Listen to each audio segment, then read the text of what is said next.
lá, vamos ver aqui.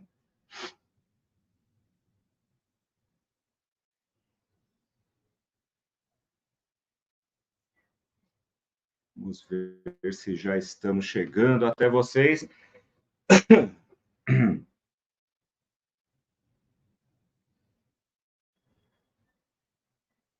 Bora lá.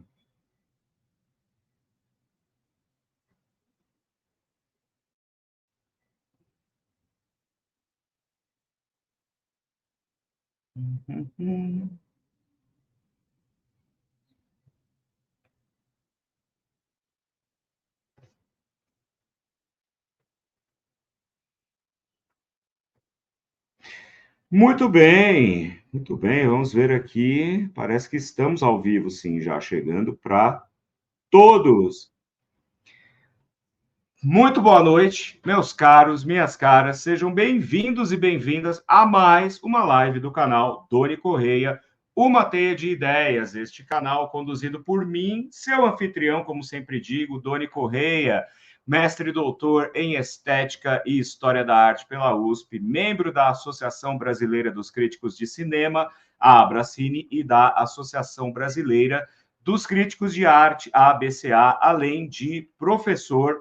E, aliás, mando um grande beijo para meus alunos e minhas alunas, porque nesta semana retomamos as aulas na universidade e eu estou muito feliz por ter esse contato com o pessoal em sala de aula novamente, porque este é o meu combustível do dia a dia, estar em sala de aula falando com os meus alunos, tanto quanto é meu combustível estar aqui conversando com vocês neste canal Uma Teia de Ideias, um canal transdisciplinar dedicado à estética e à história da arte, além do cinema e das artes em gerais, além das epistemologias aí todas, né, humanísticas. Obviamente que se você está chegando pela primeira vez aqui, é novo ou nova no canal, já vá se inscrevendo, badalando a sineta, deixando o seu joinha, participando com a gente. Você pode também nos apoiar, deixando o seu super chat. Você pode também deixar depois o seu gostei, valeu demais, enfim, todas as ferramentas da plataforma, ou nos apoiar diretamente através do nosso Pix aqui, que está no display logo abaixo e também aqui na descrição do vídeo, porque assim a gente vai incrementando este canal, trazendo cada vez mais novidades e arregimentando mais teiudos e teiudas para esta teia de ideias maravilhosa que vai crescendo e vai trazendo mais gente para que a gente dissemine aí conhecimento. Hoje, gente, nesse papo estético que nós teremos aqui, a gente vai abordar uma canção que me toca muito, né?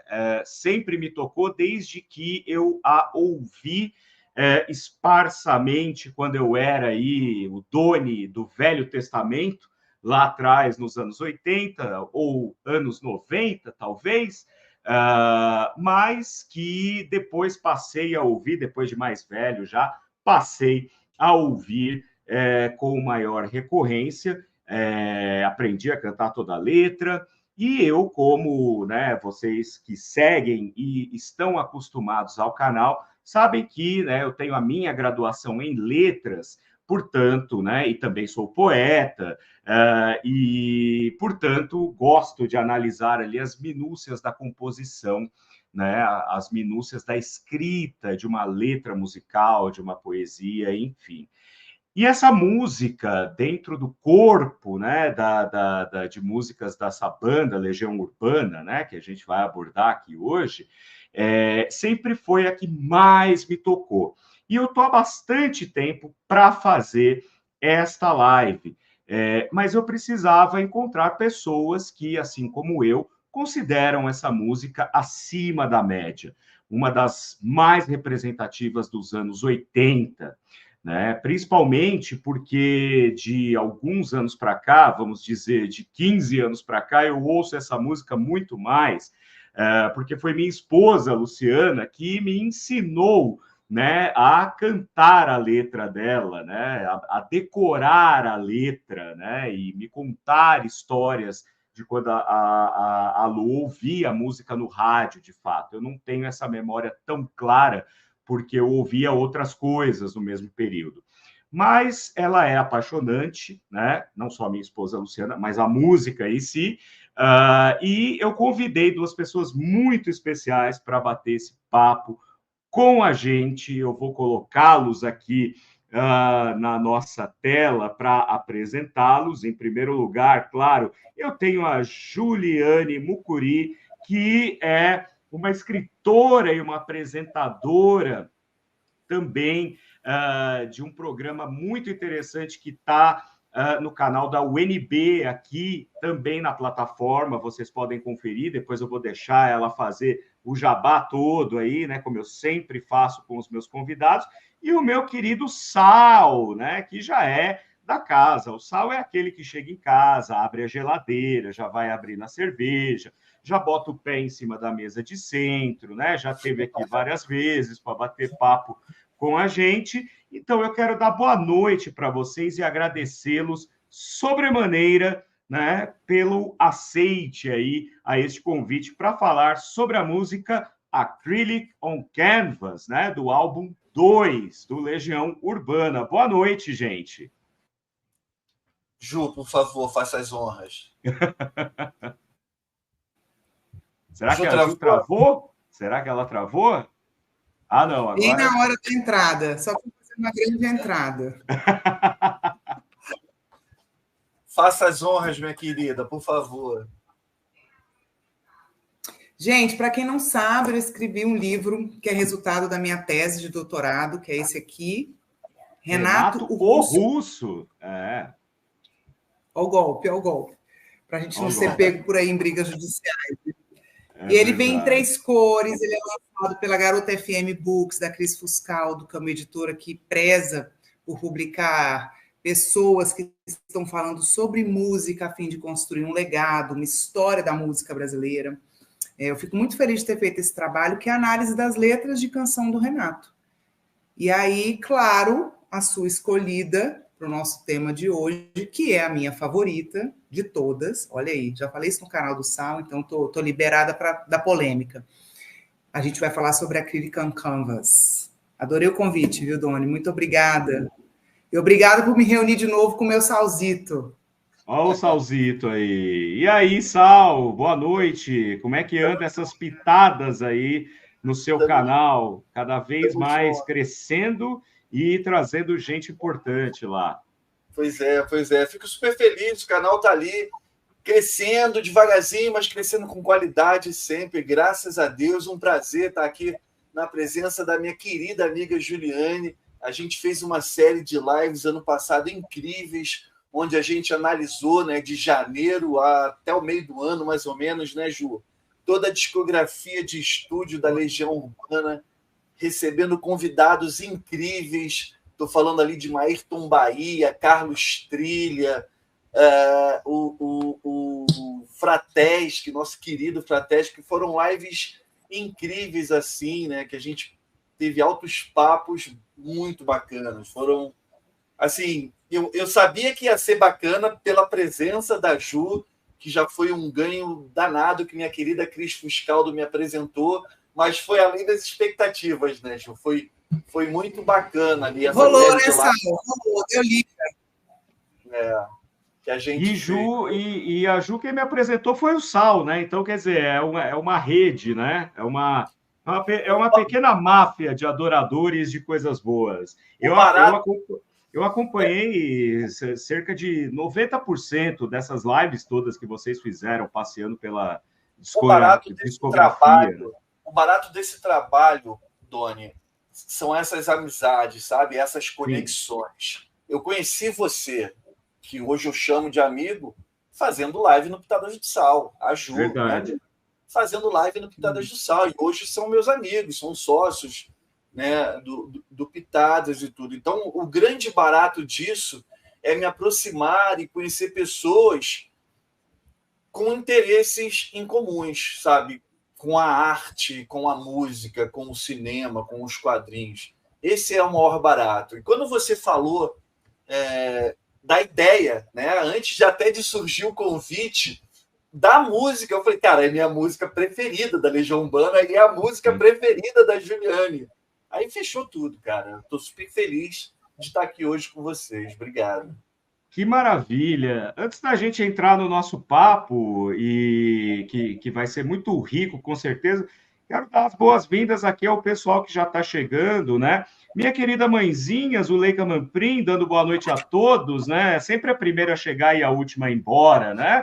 Temos também aqui a Tiffany, que é foi minha aluna no último semestre, nesse semestre não estou dando ela, está dizendo, Doni, você é um professor maravilhoso. São seus olhos, bondade sua. Minha querida Luciana Brito, aqui, ó, boa noite, Irmandade Legionária, tá vendo? A Luciana é uma legionária nível hard, né? Olha lá, e já está dizendo que quer o livro, né, da Ju, e eu também quero lê-lo, porque o título é sensacional, Renato o Russo, né? Já chama muito atenção. Evandro Nicolau está aqui com a gente, ó, gosto muito dessa música, todo mundo gosta, né? Música que faz parte da minha trilha sonora da vida. E aí eu pego o gancho desse comentário da Luciana justamente para fazer a primeira pergunta para a gente dar o nosso start aí nesse bate-bola. Vocês disseram que também é a música favorita de vocês. Eu queria perguntar... por que é que para vocês... Bom, se a gente olhar para o corpo musical da Legião Urbana, ele é fantástico, né? Ele tem coisas assim que é até difícil ranquear. E é até curioso que nós três pessoas pensem iguais em relação em qual é a melhor música do Legião. Porque normalmente esse é o tipo de assunto que não tem consenso entre mais de duas pessoas, no máximo e tal, né? Mas eu queria perguntar para vocês assim, por que vocês consideram essa a melhor música do Legião? E quais aspectos dessa música, quais aspectos preliminares fazem dessa música a favorita de vocês? Para o ímpar aí. Eu posso começar. Eu posso começar, então. Eu me apaixonei pelas letras do Renato Russo, ao mesmo tempo que me apaixonei pela música da Legião Urbana, obviamente. Mas eu sempre fui muito ligado à letra da música, desde criança. Né? Desde criança, eu fui muito ligado nas letras das músicas do Roberto e do Erasmo, obviamente, né? do Caetano, do Chico Buarque, mesmo muitas vezes não tendo a referência suficiente para entendê-las em suas totalidades. Quando eu ouvi o disco 2 da Legião Urbana, Acrílico on Canvas me chamou muita atenção devido à sua complexidade. Né? Ela é uma letra emocionalmente carregada e as suas figuras de linguagem me chamou muita atenção devido à sua beleza, né?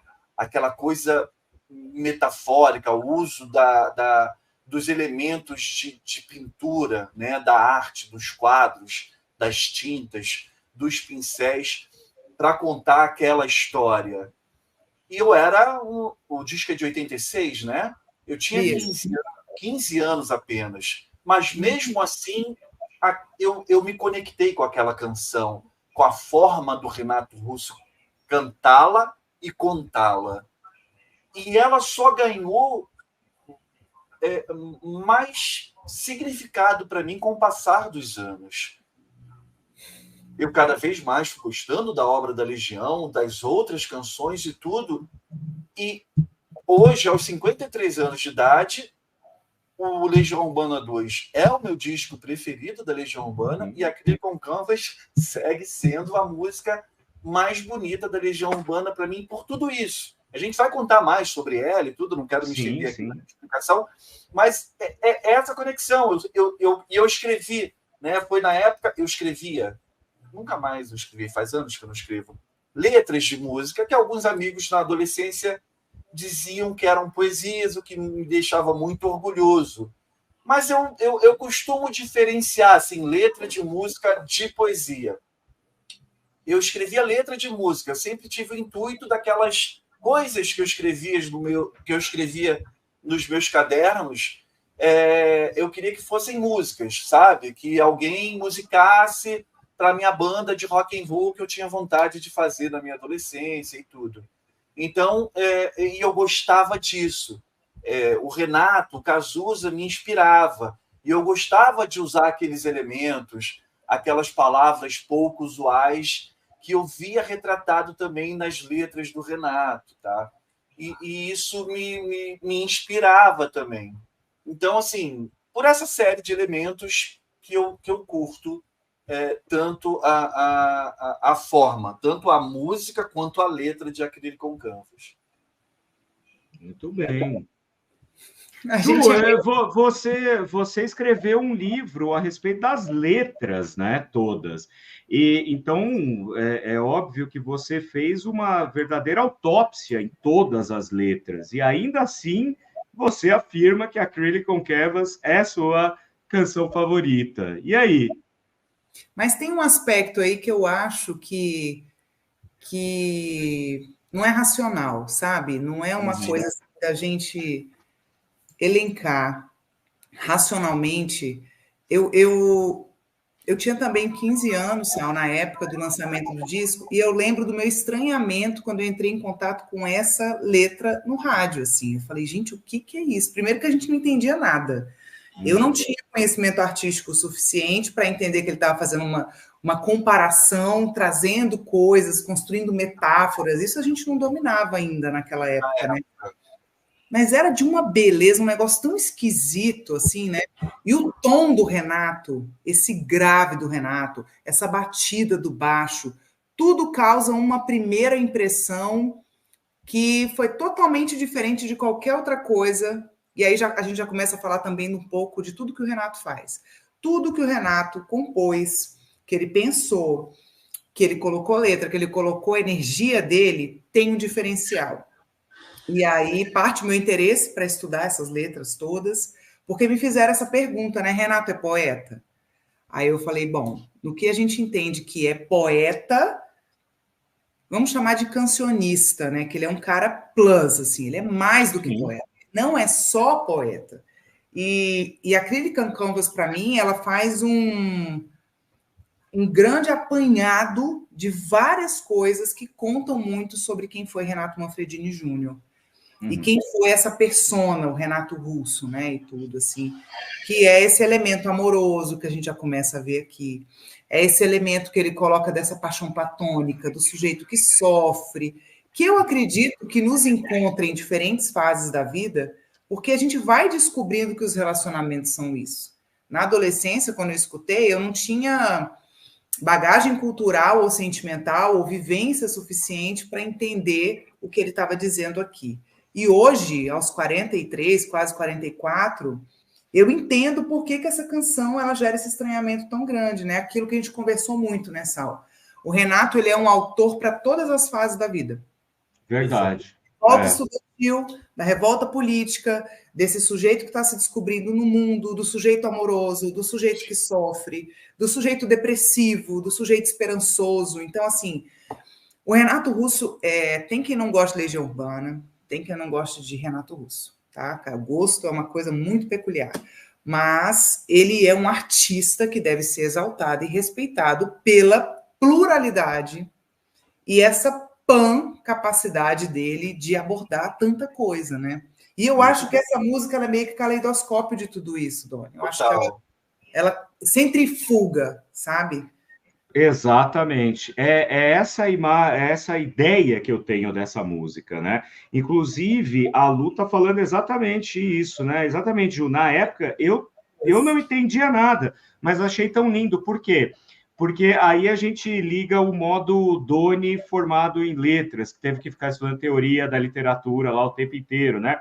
Você tem a melopeia, né? Quer dizer, a letra é escrita de uma maneira que existe uma melodia na linguagem que vai te tomando do ponto de vista sinestésico, né? Porque todo mundo tem um senso estético, né?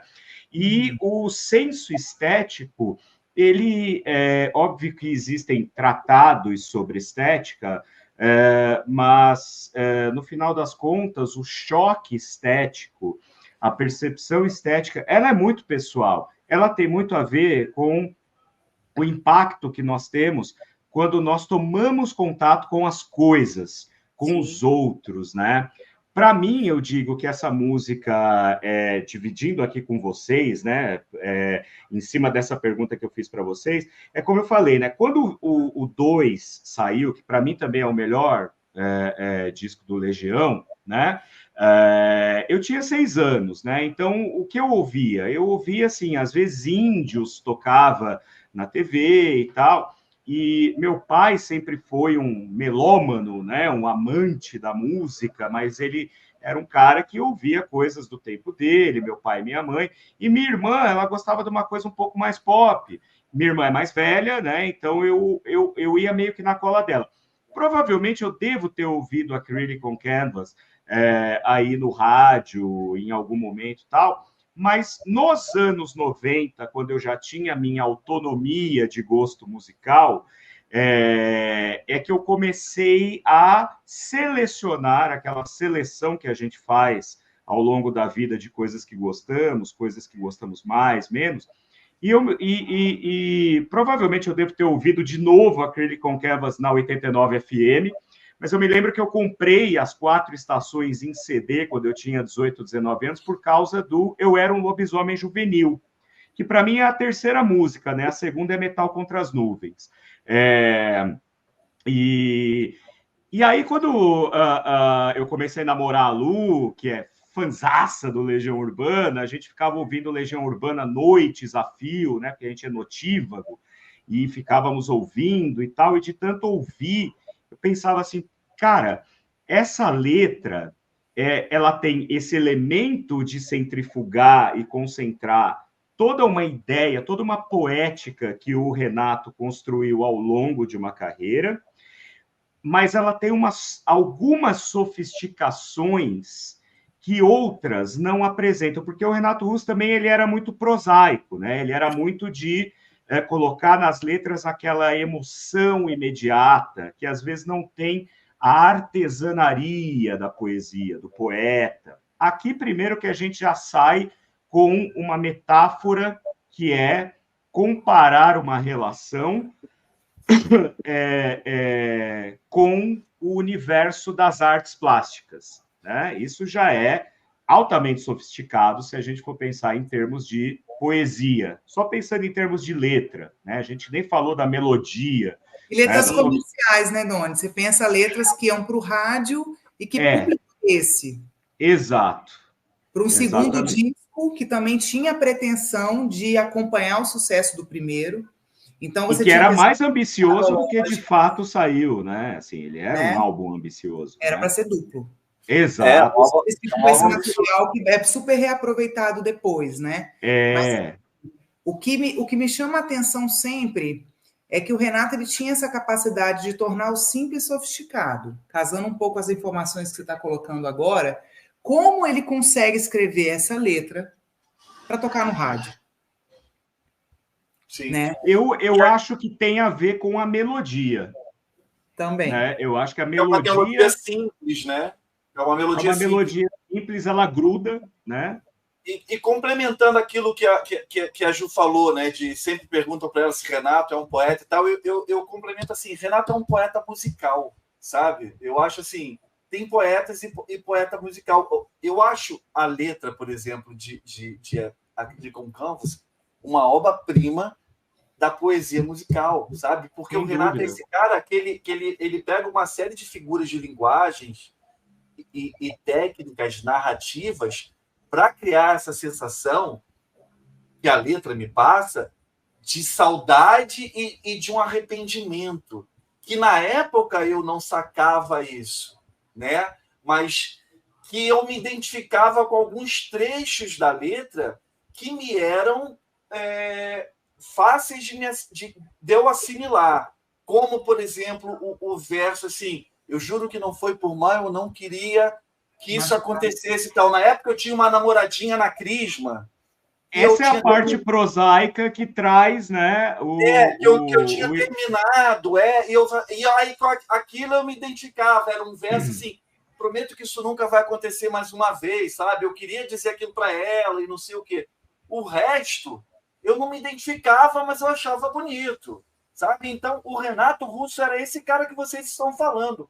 Ele pegava algo completamente refinado, alta gastronomia, e transformava aquilo num prato que você conseguia comer com talheres mais simples, assim, sabe? Você não se sentia mal ao sentar na mesa para degustar aquela iguaria fina, entendeu?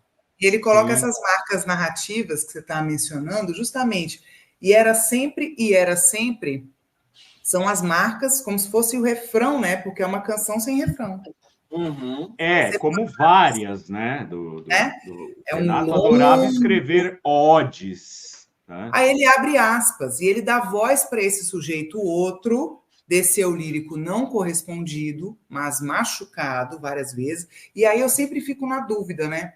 Porque se há um platonismo aqui e há um desejo de ser três que não se realiza, como é que tem essa voz do outro dizendo: não foi por mal, eu juro que nunca quis deixar você tão triste, e não foi por mal, eu juro que não foi por mal, eu não queria machucar você, prometo que isso não vai acontecer mais uma vez. E era sempre o mesmo novamente, e às vezes é difícil esquecer. Sinto muito, ela não mora mais aqui. Ele coloca uma grande confusão de vozes. Sim, é a polifonia, né? Essa polifonia faz uma confusão, porque a gente não sabe se esse amor é platônico, se essa letra foi escrita para Mariane, que ele já coloca esses recursos depois nas entrevistas para deixar a coisa mais teórica, né? Sim. Ah, e aí um amor não correspondido, por isso que eu virei gay, e dá aquela gargalhada na entrevista, né? Então, assim, todos esses elementos dentro de uma mesma canção, você fica confuso. E no momento em que você precisa voltar à canção, você precisa voltar ao encarte, voltar à letra da canção, é que eu valorizo ainda mais o Renato.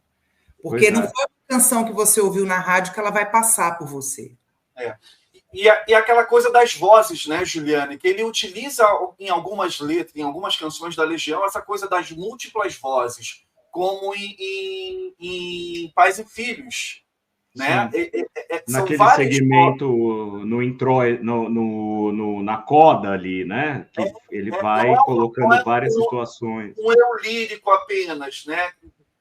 São várias vozes. Eu acho que em Acrylic on Canvas a gente pode ter essa leitura, né? Tem um narrador que ao mesmo tempo tem uma voz falando uma outra coisa, tem um outro alguém fazendo uma outra leitura ali, mas a gente percebe isso, um arrependimento, né? Tem uma estrutura narrativa que segue ali, contada através do lance da pintura e tudo, mas que há outras vozes contando essa história também, né? Muito da idealização, por isso que ele pinta, ele imagina, ele está sozinho imaginando isso, por isso que é ele e a pintura, e muito de uma mistura com alguma coisa que de fato ele ouviu de alguém. Então, assim. Isso é a metáfora central da letra para mim, né? A comparação entre o relacionamento e um quadro. E uma obra. Eu acho que tem um quê de neurose obsessiva compulsiva, né? Que já começa. O diagnóstico, Renato! É saudade, então, e mais uma vez de você fiz o desenho mais, enfim, né? Quer dizer, mais perfeito do que se fez. Então, é algo recorrente, né? Tem uma coisa dessa música que me incomodava quando eu passei a ouvir com recorrência, que era aquilo que vem depois do final, do meu verso favorito, que eu sempre digo que, para mim, é o verso mais lindo do rock nacional dos anos 80, que é o Sinto Muito, ela não mora mais aqui.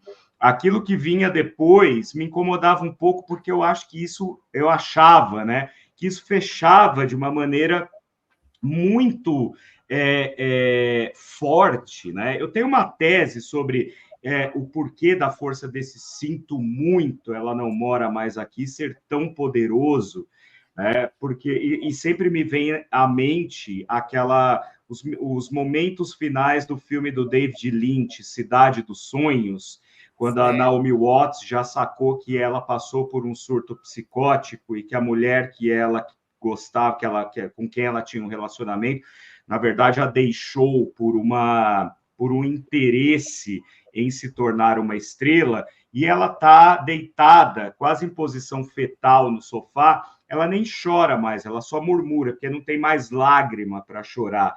Então, para mim, isso é a imagem do sinto muito, ela não mora mais aqui. E pensando que nos anos 80, diferente de hoje, que você encontra, sei lá, um amigo de longa data, um ex-namorado, uma ex-namorada de longa data com 2 toques no celular, nos anos 80, se você não tivesse um número de telefone ou um endereço para mandar uma carta, você nunca mais ia ver essa pessoa.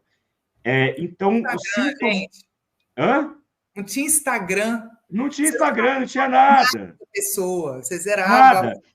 Você zerava. Não dava para mandar um WhatsApp, né? Nada, não tinha como. Então, mas, Doni, uma coisa que você falou agora, para não perder nessa linha da Naomi Watts, dessa cena, são os gritos e gemidos dessa canção. É uma coisa que me perturbou. Eu nunca tinha visto. É um surto. É um surto. Que ele dá, sabe? Esse, lá no final. Assim, gente, o que é isso que ele está fazendo? Ele está expondo essa dor desse sujeito, essa angústia existencial. Então, assim, é uma grande de uma catarse. Aconteceu alguma coisa, e aí ele escreve essa narrativa a Faroeste Caboclo, a Eduardo e Mônica, a Índios, que é um grande filme, porque você está vendo um filme acontecendo, que é uma outra forma de sedução também nas composições do Renato.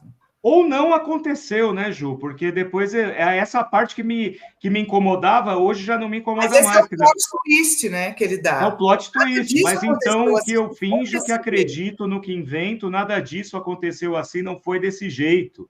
Né? Ou seja, onde está o ouvinte, né, o espectador? É um labirinto, né? É o que eu falo, é uma letra escrita em paradoxos. Porque, assim... são os planos que não fizemos, né? Aquele verso que ele fala que nós dois nunca fizemos. Temos 3. Que nós dois nunca fizemos de um dia, ou seja, as promessas que não foram feitas, né? Em letras, né? Na teoria literária, a gente chama isso de uma figura de linguagem que é o paradoxo. Você vai afirmando, negando. Você faz uma afirmação, só que ela nega imediatamente a ideia do que você está afirmando. A negação está contida dentro. Sim. É de uma sofisticação impressionante. Uma coisa muito legal para você que é um fã de Legião Urbana, a marca de gênero, né? Porque, geralmente, quando ele coloca esse conflito amoroso ou essa dor, ele não marca gênero entre as pares. E aqui, sinto muito. Ela não mora mais aqui. Exato. E a vontade de sermos 3. Aí você fala, pô, mas um casal homoafetivo pode adotar uma criança. Só que aqui eu acho que ele está realmente falando planos de um dia sermos 3 e constituir uma família. Sim. Uma família daquela tipo Doriana. Mariana. Né?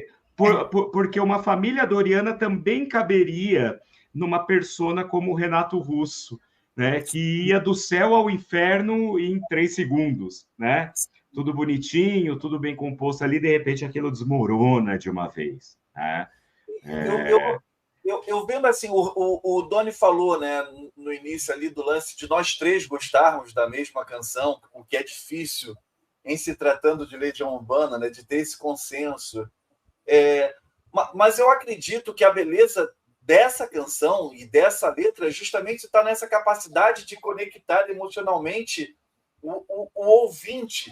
Porque na confissão do Renato dos erros, né, e essa expressão dele de arrependimento, ele cria essa sensação de autenticidade e de vulnerabilidade que torna gera uma facilidade da gente se ver ali nela, né? Porque se aproximar, né? Sim. Se aproximar dela. Tudo muito humano, né? Tudo muito fácil de se conectar, né? Desde adolescente eu sinto isso, entendeu? Porque é isso, a vida é assim. Sabe? Exato. De erros, de acertos, e a confissão do erro, sabe? Eu acho isso muito Renato Russo. Com certeza. É o que a Lu está falando aqui, Sal. Ó, o Renato fazia todo o drama, mas sempre colocava uma luz no fim do túnel. É a vida como ela é, né? Ele é um sujeito esperançoso, né? A gente falou muito sobre nas nossas lives, né, Sal? Ele é um sujeito assim. Sim. E acho que quando o sol voltar amanhã, esse sol vai voltar. Então, assim, mas ele foi muito para o fundo do poço, várias vezes. Várias vezes. Porque ele não é só o sujeito positivo, porque senão ele seria muito cansativo, né? Aquela bastante coisa cansativo, Eu costumo dizer, né? Eu acho que existe aí tóxica. Exato, mas tem uma coisa, né? O Renato, ele tem... Por isso que eu acho que eu gosto tanto das letras. Metal contra as Nuvens também me toca muito. Eu Era um Lobisomem Juvenil me toca muito, porque eu acho que todas as duas têm uma pegada muito próxima de Acrílico com Canvas, eu costumo me definir, né, como um estoico nihilista. Eu acho que vai dar tudo errado, mas no final vai ficar tudo bem. É um paradoxo isso, né? Um estoico nihilista, né? Mas por isso que eu amo, né? Essa coisa do metal contra as nuvens lá, que ele vai contando, tal, no final ele fala, tudo passa, tudo passará, né? Esse tudo passa, tudo passará tem vários significados, né? Tudo passa porque nenhuma dor dura eternamente e tudo passa porque a gente vai passar, né? Daqui 100 anos, nós estaremos na plataforma, se a plataforma ainda existir. Não aqui enquanto pessoa. O quê? 20 e poucos anos ainda, hein? Isso é que me assusta muito no Renato. Ele tinha 20 e poucos anos. 20 e poucos anos. Não, precoce. Pelo amor de Deus, ele morreu com 36. Então, assim, essa profundidade... eu queria falar sobre isso. Eu vi teu comentário aqui. Tem o Dave Smith e o Joy Division são duas bandas fundamentais. A gente não pode deixar... Inclusive, tem um álbum que é o Closer, que o pessoal fala, nossa, as 3 primeiras faixas deram muito embasamento para essa batida dessa canção, né?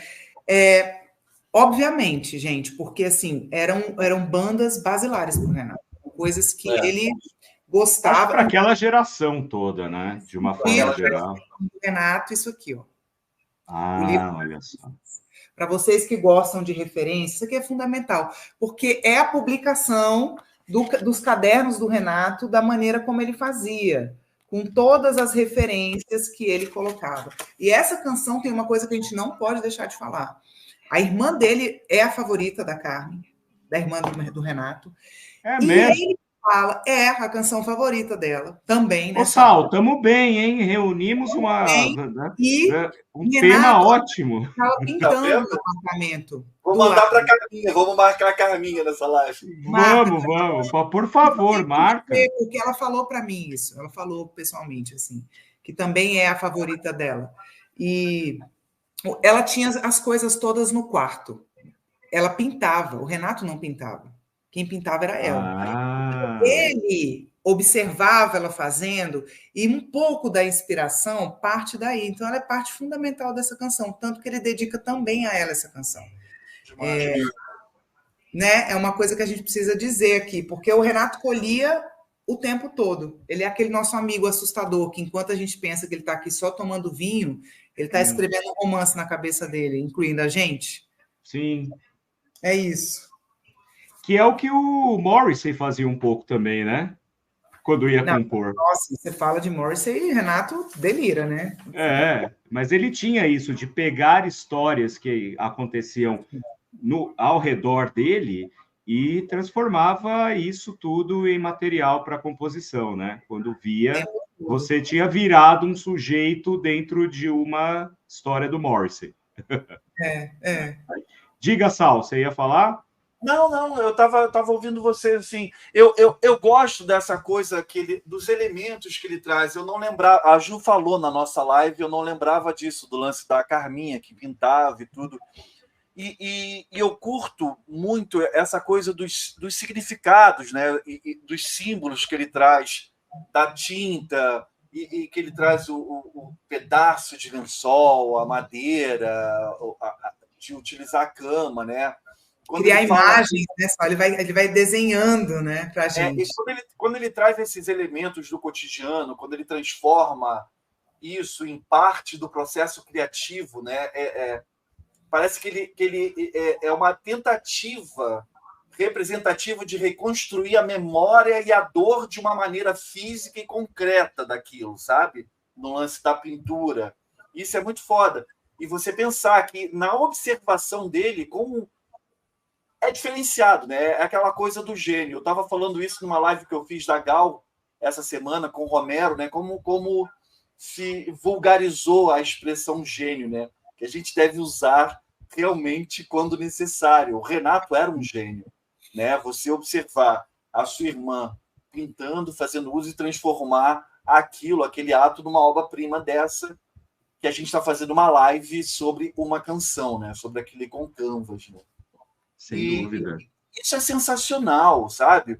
O cara pegar de você fiz o desenho mais perfeito que se fez, os traços copiei do que não aconteceu, as cores que escolhi. Ele fala aquela parte do batom. Fiz carvão com batom e roubei de você e com ele marquei 2 pontos de fuga e rabisquei meu horizonte. Posso fazer uma observação a respeito desse ponto específico, né? Porque quando ele fala fiz carvão com batom e com ele marquei 2 pontos de fuga e rabisquei meu horizonte.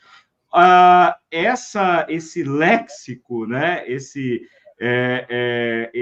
Essa palavra fuga, olha quanta coisa a gente consegue explorar semanticamente dentro dessa música. Porque o ponto de fuga é aquilo que a gente, né, em desenho, marca para poder fazer a perspectiva. Né? Então, ele marca 2 pontos de fuga e rabisquei meu horizonte. Então, a fuga para um horizonte, ele está tentando também construir uma ponte para sair dali. Eu digo que essa música é uma tentativa do eu lírico, não estou falando do Renato, tá? Necessariamente, mas desse eu lírico, de alguma forma, fazer uma elaboração psíquica ali em torno de algo que está consumindo ele antes que se torne um processo psicótico. Doni, vamos falar mais. Eu vou pegar neurótico ainda, mas pode virar psicótico. Perfume, né? Quem não viu Perfume, por favor, Sim.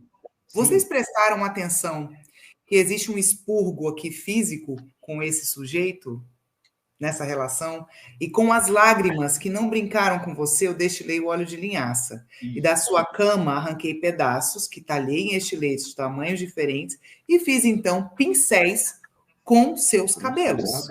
Então, a gente tem um pouco de violência aqui também, assim. Sim. No sentido de despedaçar e fisicamente, assim. Tem uma lágrima, tem um cabelo. É uma coleta obsessiva, né? É um sujeito... Exatamente. E eu vejo quando ele fala isso, ele enfatiza a intensidade da dor dele, né? Eu acho, quando ele fala do negócio da lágrima, né? Com as lágrimas que não brincaram com você, para mim ele está intensificando a dor dele, né? Exato. Na tentativa de transformar esse sofrimento de elaborar mesmo, né? De não perder a conexão com a realidade, porque isso, daí para um surto psicótico dois analisando o meu desculpa, é porque eu estudo psicologia analítica, então eu sempre vou aplicar isso. Eu e o Sal, você acho que está complementando, hein, Sal? Porque a gente não faz essa parte que o Doni está fazendo. Está muito ó. Não, mas quando você fala de expurgar, me veio isso à mente. Ele pega o lance da hipérbole, né? Da figura de linguagem que a gente fala que ele começa a desconstruir tudo. A armação fiz com madeira da janela do teu quarto. Claro. Então, assim, ele precisa pegar elementos que nem fazem parte realmente, né? Do ato de pintar em si, mas para transformar a dor dele em elementos da vida real, do mundo real dele, para pegar aquela dor mesmo, o carioca fala. Saia da minha live, agora! Seu carioca! Pegar aquela dor mesmo. Saia da minha live, meu! Em algo palpável e real para ele, e não para um pintor, normalmente. Sim, mas que seja real e faça sentido. O Evandro falou uma coisa bonita aqui, ó. tem uma Luz Ocre do Cerrado. Eu acho, Exatamente. Evandro, Eu é uma ia música colocar aqui, ó. um dark aqui, tá? Porque quando começa essa desconstrução do outro, a partir de lençóis que não se chegam a sujar, de coisas que se pega sem o outro saber, da destruição da casa do outro. Então, assim, eu vejo esse sujeito sorrateiro, esse sujeito platônico.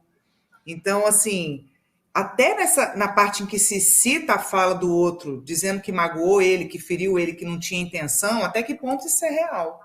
Até que Pois ponto é, isso porque até porque ele fala, juro que não foi por mal, não queria machucar você. Prometo que isso nunca vai acontecer mais uma vez, ou seja, é algo contumaz, é um círculo vicioso, né? Sim, É uma repetição. Né? mas vocês observam, então, que assim, a sintaxe é até simples, mas a construção das frases muitas vezes reflete esse fluxo de consciência que cria essa sensação de uma honestidade renato-russiana com uma vulnerabilidade muito, muito que a gente não está preparada muitas vezes, que só o Renato consegue entregar, sabe? Gente, está rolando uns comentários muito bons, Doni. Olha isso aqui, ó. O Felipe fez um comentário bem interessante, ó. Até porque óleo de linhaça não é usado em tinta acrílica.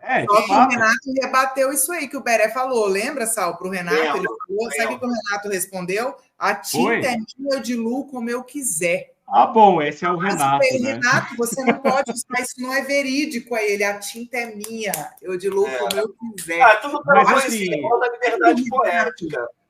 Aí eu vou dizer, se a nossa telespectadora Tiffany, que foi minha aluna e estuda artes plásticas e é artista plástica, ela estiver por aí ainda, ela pode dizer para a gente o que acontece quando você coloca tinta acrílica no óleo de linhaça, se dá liga ou se perde a tinta, né? Mas dentro o Renato sabia, só que ele quis. Ele quis. Não, talvez ele nem soubesse, mas quando o cara falou que não se fazia isso, ele falou, foda-se, a tinta é minha, eu faço o que eu quiser. Não, mais do que a tinta é minha, eu diluo como quiser, assim, a música é minha, eu canto como quiser, entendeu? Né? Eu acho que esse é o mais importante. Eu quero usar os termos, se os termos dão certo na vida real, não é importante, né? Exatamente, né? Ó, o Evandro está dizendo que funciona, ó. O Evandro Nicolau está falando, ó, funciona. Então, Evandro é o fã que testa o que o eu lírico do Renato representa. Só que tem um ótimo que eu não queria perder. É a aquarela do Toquinho mais complexa, gente. Essa frase. Aquarela do Toquinho. Aquarela do Toquinho para adultos, né? Cantamos a aquarela do Toquinho complexa. Essa foi para adultos. Muito bom. Me chama a atenção também na letra que, tipo assim, ele está confessando uns erros do passado, né, os vacilos dele, mas sempre buscando o perdão, né? Mas não é dele, Sal. Aí é que tá. Quem está falando aqui é o sujeito outro. Mas há uma busca de perdão, seja de quem for, né? Há uma busca de perdão ali, né? Prometo que isso nunca vai acontecer mais uma vez. Foi sacaneado, né? Ele sofreu. Isso aqui é uma... Exato. Aquela coisa assim, ó, pisei na bola, vacilei, tô assumindo que eu errei, pisei no tomate podre. Então, mas aí é que vem a provocação que está na música e que quando a Luciana ficava me ensinando a cantar aqui, ela sempre tentava me explicar isso, ou aquela cena pós-créditos, mas então o que eu finjo, o que acredito no que invento, nada disso aconteceu assim. E isso, onde é que está nesse eu lírico todo? Talvez nós estejamos talvez nós estejamos diante de uma grande ficção que, de fato... Ele diz para você o seguinte, então, você acreditou em tudo que eu disse? Tem dois viés aqui que a gente tem que pensar. É o Coringa. É esse amoroso que sai por cima, que fala assim, não, ninguém sofreu. E é só você que provoca essa saudade vazia. Então, assim, isso foi um grande expurgo, tá tudo bem. A esse lado. nesse encerramento para cima, porque isso aqui é terminar para cima, vai.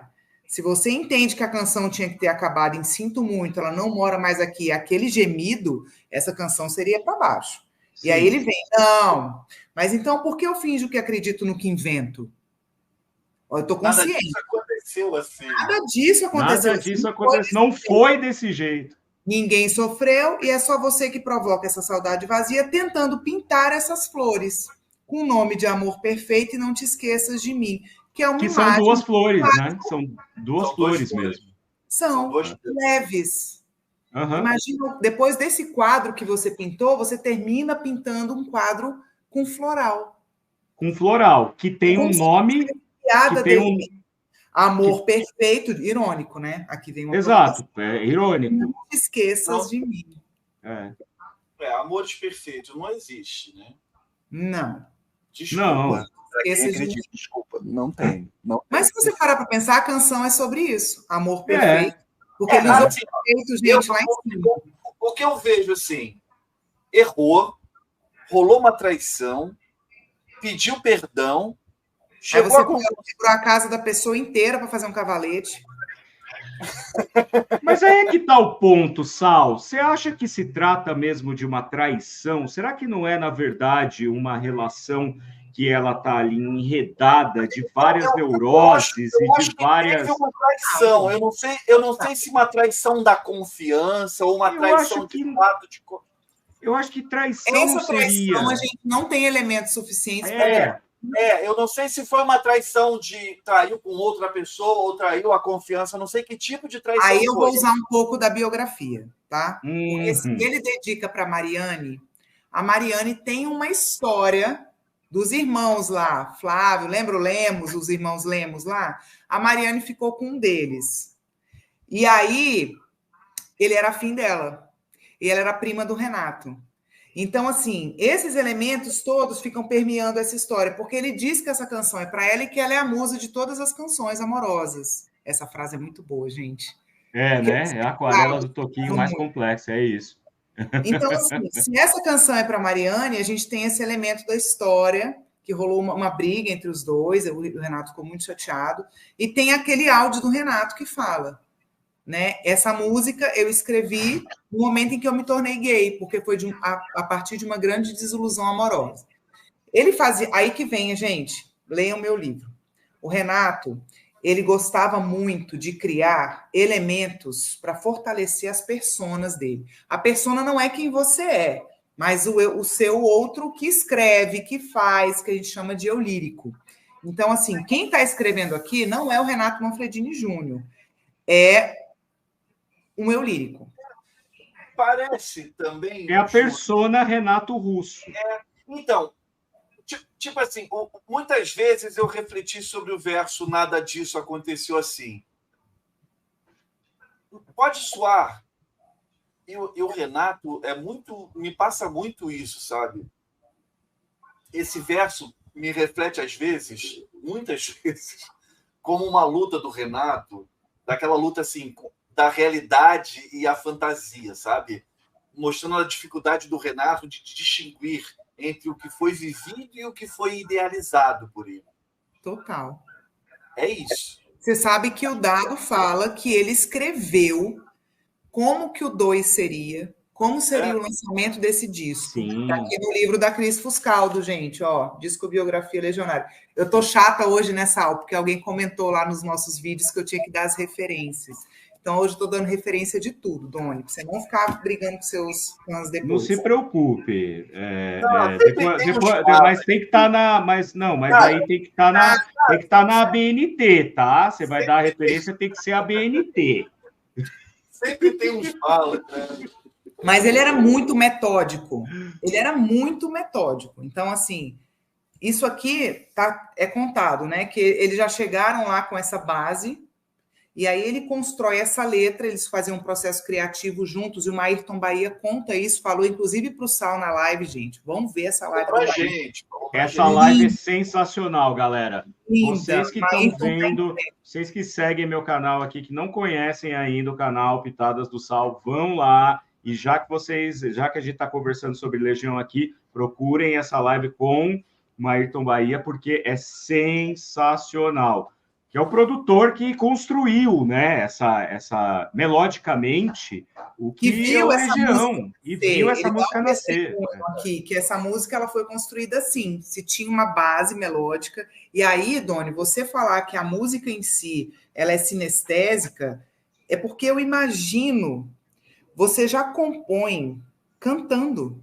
O Renato tinha uma habilidade absurda, né? E aí eles trabalhavam as mãos mesmo. Porque os meninos davam pitaco. Então, quando o pessoal fala assim, porque o Dado e o Bonfá são dispensáveis nessa história toda, gente, não são. Porque Não, o que eu ia falar, e aí tem gente que fala que o Dado não sabia tocar guitarra, dá uma olhada no arranjo de guitarra dessa música. Que a gente tem umas 6 guitarras, cada uma tocando uma coisa, e todas elas conversando e guiando a gente por essa loucura do eu lírico. O Renato Rocha está no teclado, porque eles estão descobrindo, ele não está no contrabaixo aqui, que é um dado muito legal também, que está no livro da classe. Ele toca o teclado com som de contrabaixo, porque eles têm tempo agora. Eles estão no estúdio e o Ayrton está apresentando para eles todos os recursos que se podia pôr na música. E eles estavam enlouquecidos, porque eles saem de uma banda porradeira, punk rock, improviseira, com meninos que mal tocavam mesmo, assumidamente, Dado e Bonfá falam isso. E aqui eles já estão no segundo momento. O 2 já é um outro momento. Eles têm tempo para ficar no estúdio, eles têm recurso para ficar no estúdio, eles têm músicos, tudo é colocado à disposição deles por conta do sucesso do primeiro disco. Então, aqui, eles estão entregando instrumentos. O Ayrton falava, vocês não querem experimentar tal coisa? E ela pegava, botava na mão deles. Aí virava madrugada, Renato saía, enchia a cara, fez um banquete para os mendigos na rua, serviu comida da padaria, colocou todo mundo... É uma epopeia. Isso aqui é uma epopeia. O Sgt. Peppers, né, Sal? É o Sgt. Peppers do Legião. Tá tudo à mão. Que maravilha. Deixa eu te perguntar, Sal, você falou que tinha 15 anos na época em que o álbum foi lançado. Quais são as suas memórias? Assim, como é que esse disco apareceu para o público e como é que foi a circulação? O que saiu primeiro? Eu me lembro que Índios concorreu ao Troféu Imprensa de 1986. É a única coisa que eu me lembro desse disco. Foi um disco muito aguardado. O primeiro álbum da Legião Urbana saiu em janeiro de 1985 e não aconteceu. Janeiro de 1985, mês do Rock in Rio, 85 foi o ano do Rock in Rio, mas o disco, o primeiro álbum da Legião Urbana, demorou a acontecer. Aconteceu mais para o segundo semestre de 1985.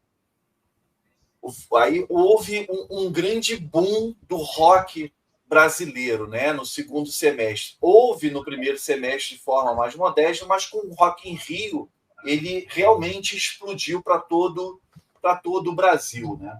E a Legião Urbana se beneficiou disso. Em 86 já saiu o disco 2, tanto é que o disco primeiro da Legião Urbana ainda estava tocando nas rádios, que eu falei, né? Será, Geração Coca-Cola, Soldados ainda estava tocando e tudo, quando saiu o 2. E era mó barato, que quando saiu o 2 a gente estava numa expectativa.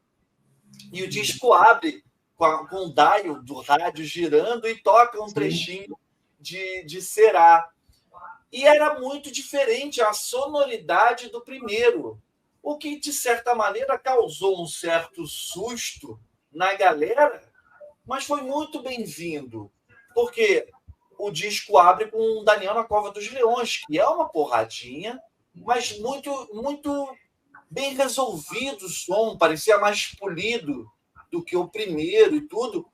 Eu não sei o resto do Brasil, a mim me agradou muito. E quando eu escutei o disco, já estava tocando no rádio bastante Tempo Perdido. E a sonoridade me agradou. Foi a música de trabalho, Tempo Perdido, né? Foi o carro-chefe do álbum. E logo em seguida começou já a tocar Eduardo e Mônica, que, estourou, puxou muito a venda dos discos. Quando o álbum me caiu nas mãos, Eduardo e Mônica já estava tocando nas rádios. Já era a segunda música de trabalho. Cara, eu me apaixonei pelo álbum. E de cara, quando eu escutei... eu gostei do disco todo, de cara, assim, na sonoridade. Eu e meus amigos da rua, né? Eu já contei isso em algumas lives. Disco sempre foi um artigo caro e tudo, e a gente... Éramos mais ou menos 5 ou 6 amigos que a gente dividia, assim... Um comprava o disco da Legião Urbana quando saía, o outro comprava o do Lulu Santos, ou o outro comprava o do The Smiths, e aí passava uma semana na casa de um, uma semana na casa de outro. A gente gravava em fita cassete e o dono depois ficava definitivamente com o álbum. O da Legião não era meu, era do Darlan, um amigo meu. Mas ficou uma semana assim na minha casa, depois eu gravei. Cara, eu adorei, eu decorei todas as canções e tudo. Qual que você ganhou, Sal? Do seu fã? O Descobrimento do Brasil. Uhum. Posteriormente, eu cheguei a comprar o 2. Não sei o que aconteceu, que eu não tenho mais ele. Sumiu. Eu cheguei a comprar. Eu tenho a lata, né? Eu tenho essa lata aqui com a discografia da Legião. Que tem a foto, né? Que é aquela coisa do... Olha, coisa linda, hein? Coisa linda. Uhum. Eu ganhei de um seguidor do canal esse aqui. Eu tenho o vinil desse aqui. Que maravilha. Olha só. Olha o quinto aí. Remasterizado em Abbey Road e tal. É impressionante como esgota, né? Acaba tudo muito rápido, eles não relançam. Não relançam. Não, mas é para virar item de colecionador mesmo. Isso é um recurso mercadológico. Olha só. Esse livretinho, muito legal. Olha o Sal fazendo a gente babar. Esse é o da Cris, Sal, que os textos são da Cris, porque esse livro é resultado disso. Não, esse aqui foi lançado nos anos 90 ainda. O da Cris é dos anos 2000.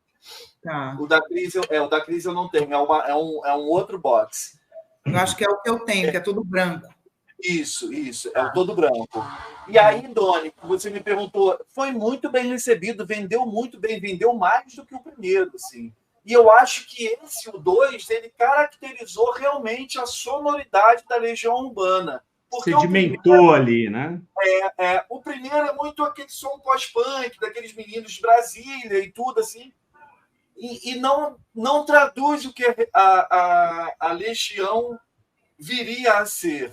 Aqui não.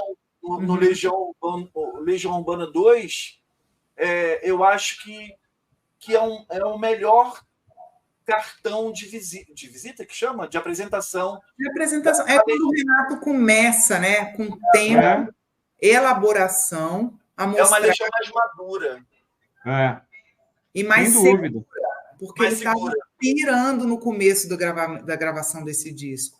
Muito. E você imagina a pressão, gente, lidar com a pressão de ser outra vez sucesso, com mais de 100 mil cópias, né? Que o primeiro disco. E botar uma gravadora inteira falando: vocês conseguem, a gente vai dar tudo. Então, vocês têm tudo. Então, vocês têm que fazer um sucesso acontecer. É uma pressão muito grande, eles eram muito novos, né? Mas eu acho que é quando eles vão se, de fato, descobrir a sua individualidade dentro daquela onda do rock brasileiro que se construía ali em meados dos anos 80, né? Com Paralamas, com... Individualidade, Titãs, Engenheiros, tudo acontecendo ao mesmo tempo, né? Exato. A Luciana falando aqui, desculpa, Sal, porque eu vou emendar uma pergunta para você. Ó. A Luciana está falando que em Porto Alegre, nos programas de rádio, os top 10, tinha dia que tocava 3 músicas do Legião entre os top 10. Você já morava no Rio Grande do Sul nessa época ou não? Foi depois? Porque você passou por lá também, né? Passei, eu morava no Rio. Eu fui para Porto Alegre, para o Rio Grande do Sul no final de 93. Então você pegou esse show. Descobrimento. A Legião Urbana, no Legião Urbana 2, ela já começou aquela coisa de religião urbana. Ela já começou a rebanhar uma coisa de fãs, assim. Foi o show do Mané Garrincha, foi na turnê do 2 já. Sim. Mas aí, então, não se tinha a dimensão do que era Legião Urbana até ali. Porque você fazer um show para 50 mil pessoas, num palco da altura das pessoas, no chão, com pouco segurança, sabe? O clima da cidade também estava péssimo. Teve todo uma coisa em volta daquilo. Não foi Legião Urbana e o público pirando, sabe? Tinha todo um contexto. Gente, a gente estava saindo da ditadura militar. Então, assim, muita coisa envolvia esse momento histórico, né? É importante a gente registrar isso, assim, para se pensar. Foi. Com certeza. Foi a experiência do pessoal, da organização, tudo, né? Foi e aí, depois disso, se entendeu o que era a Legião Urbana, o tamanho da Legião Urbana, que daí em diante acabou-se, né? Não tinha mais insegurança. O Maírton foi um grande guru para o Renato. Nesse momento. Ele ensina muito ao Renato o que é ser um artista neste momento, como trazer aquela genialidade, aquele talento para algo produtivo, para produzir e não se deixar, não se perder, né, no processo. O Renato o Maírton foi muito responsável pela Legião continuar existindo, né? A gente chamou o Maírton de quinto elemento, lembra? E depois quarto elemento. O quinto elemento, o George Martin do Legião. Total, Doni, total, assim. O Jairo tá falando aqui que ele tá esperando a volta da fita cassete. Tá voltando, viu? Diz que tem uma mania aí que o pessoal tá começando a redescobrir a fita cassete e vai virar tendência. O que eu acho sinistro, né? Porque eu também. A fita cassete é horrível. Né? É chato pra caramba, na verdade, né? Assim, ela é pouco prática, vamos dizer assim, né? Você vai precisar de um Walkman, por exemplo, para poder ouvir quando estiver na rua. Ô, Ju, deixa eu te fazer uma pergunta, então. Fiz essa pergunta para o Sal, que é curiosidade de quem era muito jovem naquela época, e vou te fazer uma pergunta baseado no fato de que você fez um estudo profundo das letras do Legião. A gente sabe que várias músicas que o Legião foi lançando nos discos subsequentes, né, já existiam antes, lá na época do Aborto Elétrico, nos caderninhos do Renato e tal, e que foram até recicladas e revistas e lançadas muito depois. O Acrylic on Canvas ele é uma música inédita daquele momento da gravação ou tem alguma coisa que ele já vinha trabalhando e que acabou se transformando nessa coisa música? Que ele já vinha trabalhando. Agora, fora essa questão de olhar, né? A montagem dela acontece no estúdio. Tá. A finalização dela acontece aqui. Ele já tinha canções inteiras prontas, né? Antes. A gente sabe dessas histórias, né, Sal? Ele já tinha canções do tempo do Trovador Solitário, que são canções que vão surgir, inclusive, no 3, porque daí a gente tem esse grande boom do 2 e tem um declínio do produtivo pro 3, que o que salva a galera é porque já existia o duplo que não existiu. Porque se não tivesse sido feito pro 2, o disco 3 não existiria. Porque daí o Renato realmente começa a ter vários problemas, assim, vários problemas, né? Mas ela é feita no estúdio. Ela é feita no estúdio. Tá. Vocês provavelmente... E eles colocam a letra lá, e ela acontece.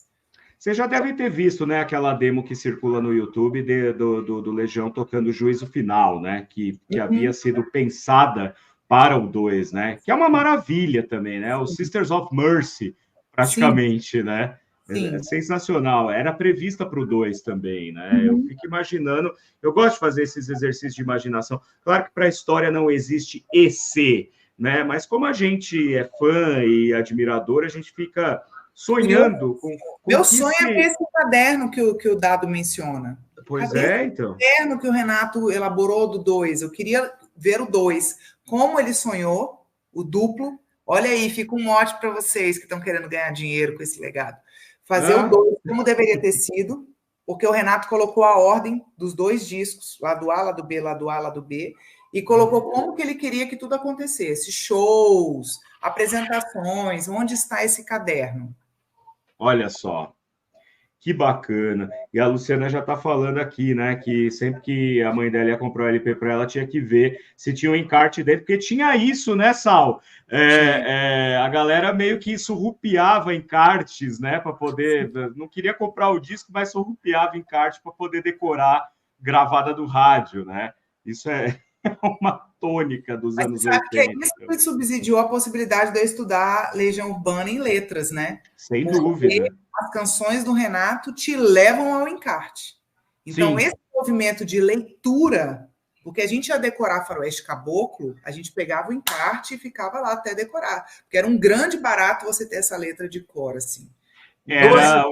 Era símbolo de status. Eu sei cantar de verso a verso, de cabo a rabo.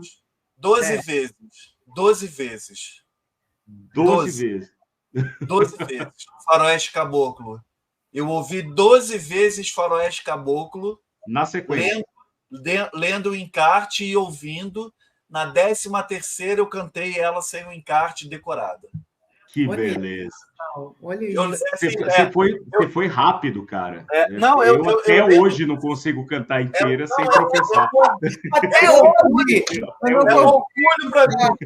É um orgulho para mim. O Legião Urbana 3 foi o César. Eu lembro disso. Legião Urbana 3 foi o César que comprou. Aí ele me emprestou, eu fui para casa, ouvi 12 vezes seguidas lendo o encarte.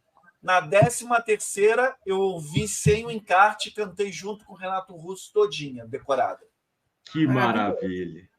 É o que eu consigo fazer hoje, depois de muito treino, com acrylic on canvas. Cantar de ponta a ponta, sem tropeçar. Que é muito menor, né? Ela é só, sei lá, muitos minutos menor. Acrylic eu canto até hoje sem o encarte. Eu decorei desde a época lá. Desde a época. Que maravilha. Linda, gente, eu queria ficar aqui conversando sobre isso com vocês até amanhã de manhã, mas... Começar uma outra música para a gente conversar. Não, eu ia dizer isso. Eu já estou querendo... Acabou o vinho. Tá bom o vinho. Tem que abrir outro vinho. Eu já estou pensando aqui, eu quero marcar uma data com vocês para a gente vir aqui e comentar Metal contra as Nuvens. Né? Nossa, não temos a gente não tinha como, né, Sal? Porque a proposta do Sal foi muito ousada, foi faixa a faixa. Então a gente não teve a oportunidade de ficar 1 hora, como a gente ficou hoje, falando de uma letra. Assim. Isso é muito legal. Pois é, então.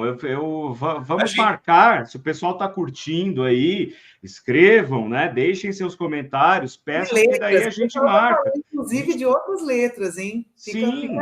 Aqui, né? Sem dúvida. E aí eu vou aproveitar que a gente está fazendo, né, esse encerramento, já vou passar a palavra para a Ju para ela fazer o jabá dela e falar do livro dela, dar mais detalhes, dizer onde é que as pessoas encontram, né? Se você é Amazon Prime, você tem o livro em PDF na Amazon, só baixar. Se você gosta do físico, olha que legal. A gente não conseguiu decidir a cor, a gente fez o livro em 3 cores. Boa. Não decidimos. Mas, assim, é um projeto muito caro para mim, porque eu acho que o Renato merecia uma análise séria e responsável em torno do seu legado. Concordo que nem todo mundo gosta de Legião Urbana, critique, ache, etc., o que achar. Mas, assim, gente, é muito único. É um legado único, é muito profundo, poderoso, intenso, e nos acompanha ao longo da vida. Estou eu aqui revisitando Acrylic on Canvas para essa live, e escutando de novo, eu falei, gente, a percepção que eu tenho dessa canção hoje não é a mesma percepção que eu tinha quando eu escutava na adolescência. Então, assim, se reinventa, é atemporal mesmo. O cara tá aqui, porque ele chegou nisso que o Sal falou, ele chegou na liga da vida. Ele consegue acessar aquele lugar onde todos nós, em algum momento da vida, da existência, estivemos. É genial, né? Genial. Obrigada, Doni, pelo convite. Que delícia. Estava morrendo de saudade do Sal. A gente fez... Eu que agradeço. 8 meses depois, hein, Salzito? Pois é. Olha só. Que maravilha. Vai lá, Sal. Agora a palavra está contigo, o jabá é seu. Olha só, como eu estou no meio desses 2 feras, mestres Jedi, eu, mísero bacharel em comunicação, no meio desses doutores, mestres aqui, eu anotei aqui uma conclusão para falar bonito. Então, eu quero dizer que se você não gosta de Legião Urbana, está tudo certo, você não é obrigado.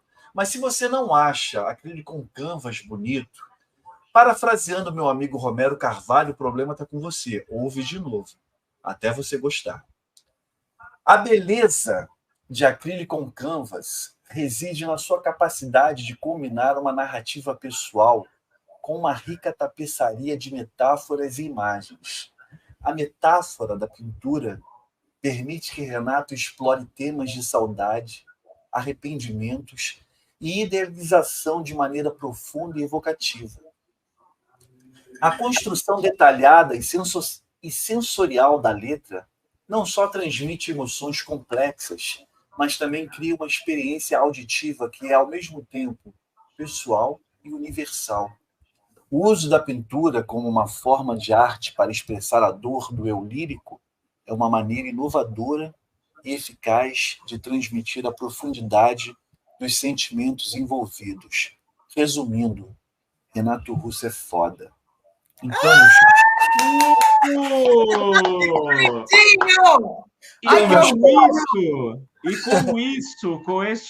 com esta ode, com esta verve, nós encerramos a nossa live, meus caros. Eu vou me despedir aqui nos bastidores desses dois queridos, dizendo que vocês podem se inscrever no canal do Sal, né, Sal? Fala do Pitadas, né? Você tem lives Pitadas do Sal em todas as redes sociais. YouTube, Instagram, Facebook. Facebook eu não sou muito atuante. Instagram para bater um papo lá comigo e o canal Pitadas do Sal no YouTube para assistir as lives de segunda a quarta, às vezes quinta-feira. Olha aí. Beleza. E eu agradeço vocês que ficaram aqui com a gente e que escreveram, que participaram. Hoje eu tive aqui uma das maiores participações da massa que está assistindo a gente, o pessoal super animado. Agradeço muito vocês. Apoiem os canais independentes, apoiem a nossa iniciativa. Com certeza a gente vai trazer de novo a Ju e o Sal para falar mais sobre Legião Urbana, porque de fato deu liga essa conversa aqui, eu sabia que ia ser uma maravilha. E eu espero vocês no domingo, quando a gente tem Domingo é Freud, que é o nosso quadro dominical, sempre às 16 horas, conversando sobre assuntos relevantes, sempre ligando aí com a psicologia, com a psicanálise. Muito obrigado aos meus convidados, converso com vocês nos bastidores. Até a próxima, gente. Tchau, tchau. Valeu!